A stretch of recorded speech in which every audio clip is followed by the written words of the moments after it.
नमस्कार दोस्तों, स्वागत है आपका कैम के मतलब कुछ भी में। और आज की इस वीडियो में बात करूंगा अपनी न्यू बाइक हीरो करिश्मा XMR के बारे में। क्यों ली मैंने ये बाइक और अभी तक का मेरा कैसा एक्सपीरियंस है वो मैं इस वीडियो में शेयर करूंगा।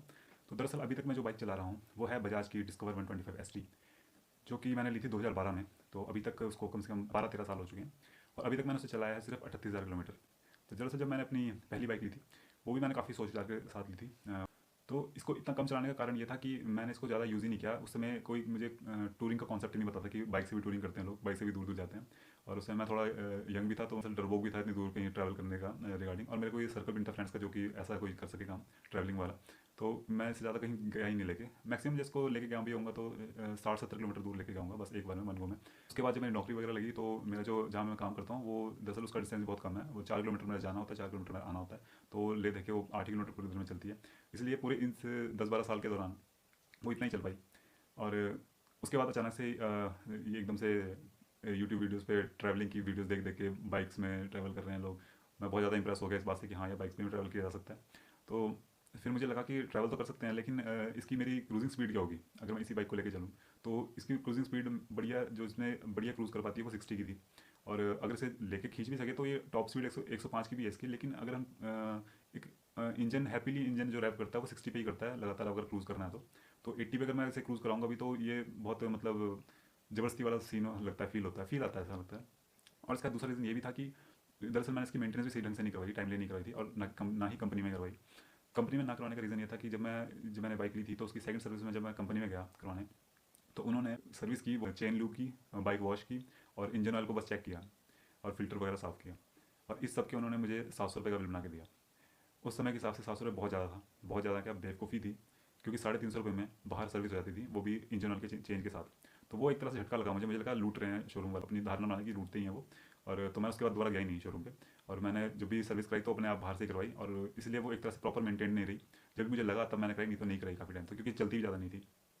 तो जब मेरे टूरिंग की रिगार्डिंग दिमाग में मुझे आइडियाज़ आए कि टूरिंग करनी है मुझे बाइक से, तो मैं कॉन्फिडेंट था इस बाइक में कि इस बाइक के साथ मैं टूरिंग करूँ। इसको दूर लोग लेके जाते हैं, स्प्लेंडर में भी लोग बहुत बहुत दूर जाते हैं, मैंने देखे हैं 80 की स्पीड पर उसको क्रूज़ कर रहे होते हैं स्प्लेंडर को भी। लेकिन मतलब मैं कंफर्टेबल भी नहीं था और मैं कॉन्फिडेंट भी नहीं था इस बाइक के रिगार्डिंग कि मैं इसको लेके जाऊँ, क्योंकि मुझे लगता है कि रास्ते में ब्रेक डाउन ना हो जाए, कुछ भी हो जाए। होता कुछ भी नहीं है, बढ़िया बाइक चल रही है, अभी भी बहुत बढ़िया चल रही है। सिर्फ 38,000 चली है, इंजन तो बिल्कुल भी परफेक्ट है, कोई चक्कर नहीं पड़ा, लेकिन फिर भी एक डर सा लगता है उसको लेके जाने में दूर। तो फिर मुझे लगा कि मुझे नई बाइक लेनी चाहिए। अब नई बाइक तो लेनी है, पर कौन सी लें? मार्केट में बहुत सारी ऑप्शन थी इस दौरान, बहुत सारी बाइक अवेलेबल हो रखी थी। एक्सपल्स आ चुकी थी और अपनी हंटर आ गई। उसके बाद तब तक ट्रायम्फ ने लॉन्च कर दी 400 स्पीड 400, और R15 तो थी ही। तो अलग अलग रखे, अलग अलग कॉन्सेप्ट वाली बाइक्स थी, सारी की सारी एडवेंचर बाइक थी, स्पोर्ट्स बाइक थी। पर मुझे स्टार्टिंग में स्पोर्ट्स बाइक पसंद आई थी, जो कि थी कावासाकी निंजा 300। अब वो बाइक बहुत ही पसंद है, ज़्यादातर लोगों को पसंद आई जाती है वो बाइक। तो उसका जो बजट था वो काफ़ी ज़्यादा था। उसमें आपको ज़्यादा पैसे खर्चने हैं, और लेकिन वो मुझे पसंद आने का रीज़न ये भी था कि उसमें ट्विन सिलेंडर थे। और ट्विन सिलेंडर वाली बाइक की जितने मैंने रिव्यूज़ देखे, जितनी मैंने वीडियो देखी है कावासाकी निंजा की, तो सब तारीफ़ें ही करते हैं उसकी। और मुझे बहुत एकदम से क्रेज़ आ गया कि मुझे भी ट्विन सिलेंडर में बाइक लेनी है। लेकिन अब मुझे किसी बाइक से ऐसा कोई दीवानगी सी कोई ऐसा, मतलब एक तरह की कोई प्यार सा नहीं हो गया था बाइक के साथ कि हाँ मुझे तो यही बाइक लेनी है। मुझे बस जो भी देख रहा था मैं, मुझे लगा था ये भी बढ़िया है, ये भी बढ़िया, ये भी बढ़िया। तो एक पर्टिकुलर कोई बाइक ऐसे पसंद नहीं आई थी। तो फिर जब स्पीड 400 आई तो मैंने ना फर्स्ट टाइम मैंने बुकिंग कर दी थी इसकी। मैंने कहा अब देखी जाएगी, ये ले लेते हैं बुकिंग में उसका, क्योंकि लॉन्च प्राइस बहुत कम था 400 सीसी की बाइक के हिसाब से। तो मैंने बुक कर दी थी, पर बुक हुई नहीं। दरअसल मैं बुक करने में लगा हुआ था पर हो नहीं पा रही थी। तो अगर वो बुक हो जाती तो मेरे पास अभी स्पीड 400 ही होती। लेकिन वो बाई चांस बुक ही नहीं हुई। जो ये सारी बाइकें हैं, महंगी बाइकें हैं, इनको खरीद तो कोई भी सकता है, पर इनको पंगा पड़ता है मेंटेन करने का, जो कि और अब मैं समझ चुका हूँ कि मुझे कंपनी में ही सर्विस करानी है। तो मैं चाहता था कि मैं जो भी बाइक लूँ तो कंपनी में सर्विस कराऊंगा। तो अब इनकी सर्विस भी महंगी है, सबकी सब जो भी महंगी बाइक हैं, निंजा वगैरह कावासाकी की। तो मैं खरीद भी सकता था इजीली, जो कि सभी को खरीद सकते हैं, EMI से तो कोई भी खरीद सकता है, लेकिन मेंटेन करना जो मुश्किल होता है। लेकिन अब मैं मेंटेन भी कर सकता था, क्योंकि ठीक ठाक सैलरी थी मेरे पास कि मैं मेंटेन कर लूँ उस बाइक को। लेकिन मेरा अब जो दिमाग काम कर रहा था वो अब उस जवानी वाला दिमाग नहीं था, एक तरह से टीनेज वाला दिमाग नहीं था। अब थोड़ा सा मैच्योर दिमाग हो गया था कि मुझे जो मैं पैसा खर्च रहा हूँ उसकी वर्थ भी चाहिए मुझे, कि मैं एक्चुअल मुझे उसकी वर्थ मिल रही है, वैल्यू की नहीं मिल रही, क्योंकि दीवानगी तो है नहीं। तब तक लॉन्च हो जाती है अपनी ये करिश्मा XMR। और जब ये लॉन्च होती है, जो स्पेसिफिकेशंस आती हैं, उसकी प्राइसिंग आती है, वो सब कुछ इतनी परफेक्ट थी कि मैंने कहा कि ये सबसे बढ़िया रहेगा अभी तक, अभी मुझे लगता है इसको बाइक को लेना। तो मैं इसकी तरफ गया, value for money kind of bike थी ये। दूसरा जो रीज़न था मेरा इस बाइक की तरफ जाने का वो ये था कि स्पोर्ट्स कैटेगरी की बाइक है पहले तो ये, और अभी मेरी एज ऐसी भी नहीं हुई है कि मैं स्पोर्ट्स बाइक चला नहीं सकता। मतलब इतनी जल्दी मैंने सोचा कि इतनी जल्दी क्रूजिंग बाइक लेके या फिर AD बाइक लेके जो आरामदायक हो थोड़ी, ऐसी बाइक लेके मैं अपने आप को पहले ही इतना कमज़ोर ना बना लूँ। तो मुझे लगा कि अभी मैं एंजॉय कर सकता हूँ स्पोर्ट्स बाइक को, और थोड़ा सा क्रेज़ भी था स्पोर्ट्स बाइक लेने का। तो ये मेरा दूसरा रीज़न था कि स्पोर्ट्स बाइक ही लूँ पहले। और जो तीसरा रीज़न था मेरा इस बाइक को लेने का, वो ये था कि अगर मैं महंगी बाइक लूँ, निंजा ले लूँ 300 सीसी वाली, या फिर स्पीड 400 ले लूँ, वो एक तरह से बहुत ज़्यादा पावर वाली बाइक्स हो रही थी। और जैसा कि मैंने अभी 125 सीसी की बाइक चलाई है इतने साल तक, और उसको ही मैंने अपनी पूरी उसकी मैक्सिमम पावर तक यूज़ नहीं किया। इवन मैंने उसको जितना भी चलाया उसमें मैं 70 की स्पीड तक गया हूँगा, कभी कभार शायद मैंने 80 की खींची होंगी उसको, और वो भी बहुत थोड़ी देर के लिए। तो मैंने उसको ही अपनी मैक्सिमम कैपेसिटी तक यूज़ नहीं किया। दूसरी बात, मैं उसको ही अभी तक कहीं लंबे सफ़र में नहीं ले गया, और एकदम से मैं डबल पावर वाली बाइक में जंप करता, तो ये मुझे खुद ही लगा रहा था कि थोड़ी बेवकूफ़ी वाली बात है कि मैं बेवजह पैसे खर्च करके, क्योंकि जस्ट मैं खर्च सकता हूँ, मैं महंगी बाइक ले रहा हूँ, जबकि मैं डिज़र्व करता हूँ। ये बात मेरे को दिमाग में पड़ रही थी कि मैं अभी डिज़र्व नहीं करता, मुझे थोड़ा सा पहले अपग्रेड करना है, लेकिन थोड़ा ज़्यादा नहीं करना। अगर मैं थोड़ा करता हूँ तो R15 पे भी जा सकता था, लेकिन R15 प्राइस टू वैल्यू मुझे लग नहीं रही थी सही। और जबकि क्रिज्मा बहुत ज़्यादा बढ़िया लग रही थी, वो R1 से कम भी है प्राइसिंग में, और पावर भी ज़्यादा भी थी। तो जो एक फीलिंग आ रही थी कि मैं डिजर्व करता हूँ 125 से सीधा ही इतनी हैवी बाइक्स पे जाने का, और मैं क्या संभाल पाऊंगा उनको। तो ये थोड़ा मुझे लगा डाउटफुल। तो मुझे लगा पहले मुझे अपने आप को थोड़ा सा स्पोर्ट्स बाइक में थोड़ा सा अपने आप को ग्रूम करना चाहिए, कि उसकी पावर को थोड़ा जबकि ऐसी कुछ तगड़ी पावरफुल बाइक भी नहीं है ये, कि स्टार्टिंग में चलती बिल्कुल नॉर्मल बाइक की तरह है क्रिज्मा। लाइक मुझे ज़्यादा लगा ही नहीं कि रश पावर का रश आ रहा होगा। स्टार्टिंग में तो बहुत ईजी चलती है, पर जब इसको खींचते हैं हम 5000 आरपीएम के ऊपर, तब ये अपने पावर एक्चुअल में पावर दिखाती है, जो कि सब यूट्यूबर्स बोल ही रहे हैं। तो मुझे लगा कि ये बाइक बहुत बढ़िया रही। डिसीजन तो मेरा बढ़िया था। उसके बाद जब मैंने चलाई भी, तभी मुझे बहुत बढ़िया लगा कि इस तरह से बिहेव कर रही है कि एकदम से न्यू बाइकर्स, मतलब एकदम से पावर वाली कोई रश नहीं आता कि मैं उड़ाई दूँ और गिर जाऊँ। लाइक सेफेस्ट बाइक बनाई हुई है, बढ़िया बाइक बना रखी है। दूसरी बात है कि इसकी फ्यूल माइलेज भी बहुत अच्छी है, और अगर आप इसको इकोनॉमिकली चलाओगे, लोअर आरपीएम से भी चलाओगे, बढ़िया सही गियरिंग पे चलाओगे, तो बहुत अच्छी माइलेज भी देती है। और अगर आपको हाईवे पर टूरिंग करते समय इसकी अच्छी मेंटेन करनी क्रूजिंग स्पीड, तो वो भी बहुत बढ़िया स्पीड मेंटेन कर लेती है। मैं 80 की स्पीड मुझे बहुत बढ़िया लगती है, इससे ज़्यादा मेरे को चलाने का दिल ही नहीं करता। और जब मैं इसे लुधियाना लेके गया था चंडीगढ़ से, तो 109 किलोमीटर का मेरा सफ़र था, उसमें सिटी थी और मैक्सिमम थोड़ा हाईवे था। तो हाईवे में मैंने इसे क्रूज़ किया बहुत ही बढ़िया। 80 की स्पीड बढ़िया क्रूज़ होती है। 95 तक मैं लेके गया इसको, थोड़ा जब खींचना होता है, ओवरटेक करना है किसी गाड़ी को, तो एक गियर कम किया और फिर निकल जाती है ईजिली आगे। तो मुझे तो बहुत बढ़िया लगी है बाइक। लेने से पहले बिना टेस्ट राइड के, जो भी बिना किसी उसकी मैंने खरीद तो ली, उसके बाद जब मैंने इसको चलाया भी, उसके बाद भी मेरी कम से कम मेरी अभी तक की एक्सपेक्टेशंस पे खरीद रही है। दूसरा, इसके रिगार्डिंग जो वीडियोस बना रहे हैं एक आध बंदे कि इसमें इतनी खराबियाँ आ रही है, इसमें कमियाँ आ रही हैं, तो अभी तक मुझे फिलहाल ऐसी कोई कमी नहीं मिली। जो एक इशू मैंने नोटिस किया, इशू भी नहीं है वो, जिस मैंने एक चीज़ नोटिस की है, वो ये है कि इसका इंजन एकदम से स्पाइक करता है, मतलब एकदम से इसके आरपीएम बढ़ जाते हैं अपने आप ही बिना रेस दिए। वो दरअसल तब होता है जब मैं फर्स्ट गियर पे किसी ट्रैफिक में होता हूँ, फर्स्ट गियर में क्लच दबा के रखता हूँ जब, और रेस नहीं दी होती है, तो अचानक से अपने आप ही इंजन रेस देने लग जाता है, और जैसे क्लच छोड़ो और थोड़ी सी रेस देने लगो, तब तो फिर से नॉर्मल हो जाता है। तो यानी कि जैसे हम कंट्रोल लेते हैं तो फिर से नॉर्मल हो जाता है। अगर जब कंट्रोल से थोड़ा बाहर होती है, वो अपने आप रेस देने लग जाती है। यानी कि जब मैं रेस नहीं दे रहा, लेकिन मैंने क्लच दबा रखा है और मैं स्पीड धीरे में हूँ, तब वो अपने आप ही अपने आरपीएम को बढ़ाना शुरू कर देता है। बस ये थोड़ी सी चीज़ नोटिस किया मैंने, जो कि मुझे प्रॉब्लमेटिक नहीं लगी, बस सिर्फ उस समय उस दौरान होता ही है, और फिर एकदम से नॉर्मल हो जाता है जैसे ही मैं अपने आप कंट्रोल में लेता हूँ बाइक को। तो पता नहीं बाकी किसी के साथ हो रहा है कि नहीं हो रहा। दूसरी बात, एक बार मैंने ट्रैफिक में फंसा था, मैं जाम लगा हुआ था, तो आधे घंटे का जाम था। उसमें हुआ ये कि मैंने बाइक का इंजन ऑफ कर दिया, लेकिन डिस्प्ले ऑन रखा, लाइट ऑन थी। तो मैं खड़ा रहा आधे घंटे तक, और जैसे ही मैंने स्टार्ट की, बाइक स्टार्ट नहीं हुई, बैटरी डाउन हो चुकी थी। तो इतनी देर ऑन रहने से बैटरी डाउन होनी थी, और इतना इस बात का मुझे अंदाज़ा नहीं था। पर लकीली वहाँ पे एक आदमी खड़ा था साइड में, उन्होंने उससे हेल्प मांगी, हल्का सा पुश दिया उन्होंने, और सेकंड गियर पे मैंने रेस दी, क्लच छोड़ा, और सेकंड गियर पे मिनट्स में स्टार्ट होगी, ज़्यादा कोई एफर्ट मारने नहीं पड़ा। तो उसी समय स्टार्ट हुई, मैंने थोड़ी बहुत राइड की बाइक की, और बैटरी फिर से चार्ज होगी। तो उसके बाद मैंने ये गलती दोबारा नहीं की, तो ऐसी कोई प्रॉब्लम दोबारा आई नहीं मुझे।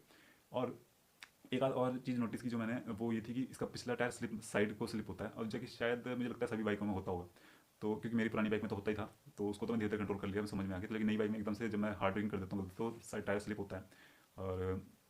और कभी कभार डिसबैलेंस होता है जब किसी क्रैक वाली सड़क पे या किसी टाइलों वाली सड़क पे अगर चलता है, तो टायर पीछे अजीब सा बिहेव करता है। वो मुझे थोड़ा सा एनोइंग टाइप लगा, क्योंकि ये पहली बार मैं देख रहा हूँ कि टायर अजीब सा बिहेव कर रहा है सिंपल सड़क में भी, जब जहाँ पे क्रैक आते हैं, अगर टायर के नीचे क्रैक्स हैं, तो वो टायर उन पर अजीब सा बिहेव करता है। तो ये मुझे थोड़ा सा लगा कि ये क्या गड़बड़ हो रही है। उसके बाद जैसे नॉर्मल सड़क आती है फिर से नॉर्मल आता है, तो बस मुझे थोड़ी सी ये नोटिस होती हैं चीज़ें। इसके अलावा कोई फिलहाल मुझे किसी तरह की डिस्प्ले में एरर या किसी तरह गियर शिफ्ट इंडिकेटर के रिगार्डिंग भाई किसी तरह की मुझे अभी तक फिलहाल प्रॉब्लम नहीं आई है। मैं इसे अभी तक चला चुका हूँ 1100 1200 के करीब चला चुका हूँ मैं इसको, और एक सर्विस करा चुका हूँ, फर्स्ट सर्विस इसकी। लेकिन मुझे जो प्रॉब्लम आ रही है वो ये आ रही है कि हीरो वाले इस बाइक को भूल गए हैं, ऐसा लगता है। कोई एसेसरीज वगैरह कुछ भी नहीं आया इसका, क्रैश गार्ड वगैरह कुछ भी नहीं है। तो एक तरह से ऐसा लग रहा है जैसे कि क्रिज्मा को निकाल के उन्होंने हम जैसे खरीदारों को बेवकूफ़ बना के भागी। अब वो आजकल में उसने मैवरिक लॉन्च कर दिया, शायद आज ही लॉन्च किया मैवरिक, 23 तारीख है आज, 23 जनवरी 2024 शायद उन्होंने लॉन्च किया आज मैवरिक। और मैवरिक भी उन्होंने लॉन्च कर दिया, मैवरिक की तरफ फोकस कर रहे हैं 440 के सेगमेंट में, क्योंकि आजकल सारी बाइक्स 440 के सेगमेंट वाली बाइकों में सारा फोकस है सारा। तो उन्होंने, मुझे लगता है कि वो करिश्मा को भूल सके हैं, अभी उसके रिगार्डिंग कोई एसेसरी ला रहे तो मुझे बड़ी प्रॉब्लम हो रही है इस बात से। और मैं चाहूँगा कि अगर हीरो मोटर कॉर्प वाले इस वीडियो को देखें, बाई चांस देखें, वैसे तो मुश्किल है देखेंगे, लेकिन मैं टैग जरूर करूँगा वीडियो में, कि कम से कम इसके रिगार्डिंग कुछ एसेसरीज वगैरह कुछ तो लाओ यार। इवन कोई प्राइवेट बंदा भी नहीं बना रहा है इसके रिगार्डिंग, कोई एसेसरी, कोई यूट्यूब पे वीडियो ही नहीं है उसके रिगार्डिंग कुछ बना रहा है कोई भी। तो बहुत ही बेवकूफ़ सी फीलिंग आती है कि ये क्या मजाक चल रहा है हमारे साथ कुछ बंदों के साथ। बाकी सब बाइकों के तुम्हें हर कुछ मिल जाएगा, इसके अलावा कुछ नहीं मिलेगा, लेकिन इसके साथ इतना सौतेला व्यवहार हो रहा है, अजीब सा व्यवहार हो रहा है इस बाइक के साथ। तो मुझे इस बारे में बड़ा ही अफसोस भी हो रहा है, दुख भी हो रहा है।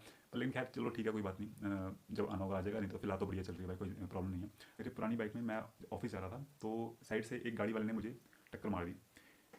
अभी तक मेरी पुरानी बाइक में ज़्यादा कोई ऐसा एक्सीडेंट हुआ नहीं था, और जो भी छोटे बहुत इंसिडेंट्स हुए थे वो स्लिप वाले हुए थे, कि मैंने अचानक से ब्रेक मारी और बाइक स्लिप होगी, वो भी थोड़ी सी हल्की स्पीड में, वहीं पे मैं गिर गया और मैंने उठा ली बाइक। ऐसा कुछ भी नहीं हुआ जिसमें चोट लगी हो मुझे। अभी लेटेस्ट में जब एक्सीडेंट हुआ जिसमें गाड़ी वाले ने, स्कॉर्पियो वाले ने साइड से कट मारा मेरे। दरअसल वो शायद न्यू गाड़ी थी, टेम्परेरी नंबर था उसमें, और जो ड्राइवर था उसको अपनी पुरानी गाड़ी की आदत रही होगी कि उसकी गाड़ी छोटी रही होगी, इस बार उसकी बड़ी लंबी थी और उसने कट मार दिया ये सोच के कि मैं क्रॉस कर चुका मुझको वो। तो उसकी गाड़ी पिछला हिस्सा मेरे पूरी बाइक के साइड से हैंडल पे लगा और मैं बड़ी बुरी तरह गिरा। मेरी स्पीड बहुत कम थी, 30 या 40 के करीब रही होगी मेरी स्पीड। इतनी स्पीड में भी मैं जब गिरा तो मेरा बहुत ज़्यादा चोटें लगी मुझे।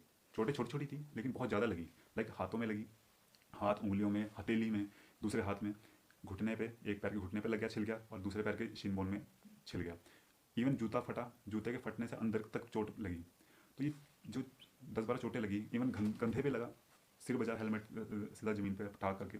तो जब सर बजा ज़मीन पे तो मुझे तब फील हुआ कि तगड़ा ही एक्सीडेंट हो रहा है, कि होता ही जा रहा है, मैं फिसलता जा रहा हूँ, गिरता जा रहा हूँ और चोटें लगती जा रही हैं, और एंड में सिर बजा। तो जब सिर बजा तो हेलमेट ने सेव कर लिया, अगर हेलमेट ना होता तो सिर कट जाता है यहाँ से। पर इस छोटे से एक्सीडेंट, जो कि इतना कोई बड़ा एक्सीडेंट था लेकिन इतना अचानक से हुआ और इतना सब कुछ हुआ इस एक्सीडेंट में, कि मुझे समझ में आ गया ये इस बार मेरा तगड़ा एक्सीडेंट हुआ है ये, और इसमें मेरी भी कोई गलती नहीं थी।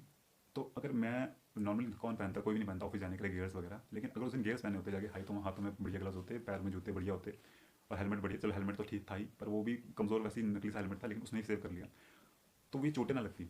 अब इन चोटों की वजह से मुझे 4-5 दिन घर में रहना पड़ा छुट्टी करके, और उसके बाद भी काफ़ी दिन तक दर्द करते रहे। जब भी कोई पानी लगता, कभी कुछ भी लगता, कभी उसके कपड़े लगते उस पर टच होते, तो वो दर्द मारते थे। तो ये एक तरह का आपका गंदा एक्सपीरियंस कर देते हैं अगर आप कहीं दूर जा रहे हो सफर में और अचानक से ऐसे कुछ छोटे मोटे इंसिडेंट हो जाएं जिसमें आप कंटिन्यू कर सको सफर को, लेकिन आपके साथ चोटें लग जाएं, तो वो चोटें आपको पूरा एक्सपीरियंस खराब कर देंगी सफ़र का।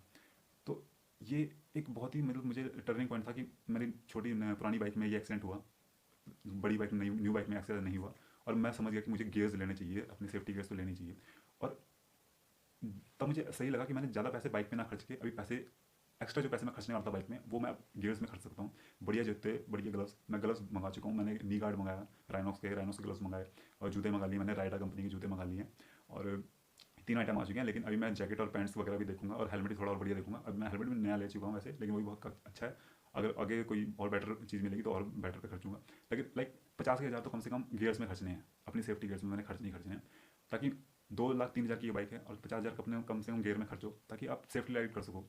देखो मेजर एक्सीडेंट होगा तो उसमें तो कोई भी बचा नहीं सकता, मतलब अगर होना ही होगा तो कुछ नहीं कर सकते, लेकिन फिर भी अपनी तरफ से पूरी कोशिश होनी चाहिए कि आप सेफ रहो जितना हो सके। और अभी एक यूट्यूबर्स की मैंने देखता हूँ, दीप रंजन नाम से कोई यूट्यूबर है, उनके दोस्त का एक्सीडेंट हुआ था, उसमें भी किसी और की गलती से एक्सीडेंट हुआ था, और वो भी बाई चांस गियर्स पहन के नहीं जा रहे थे।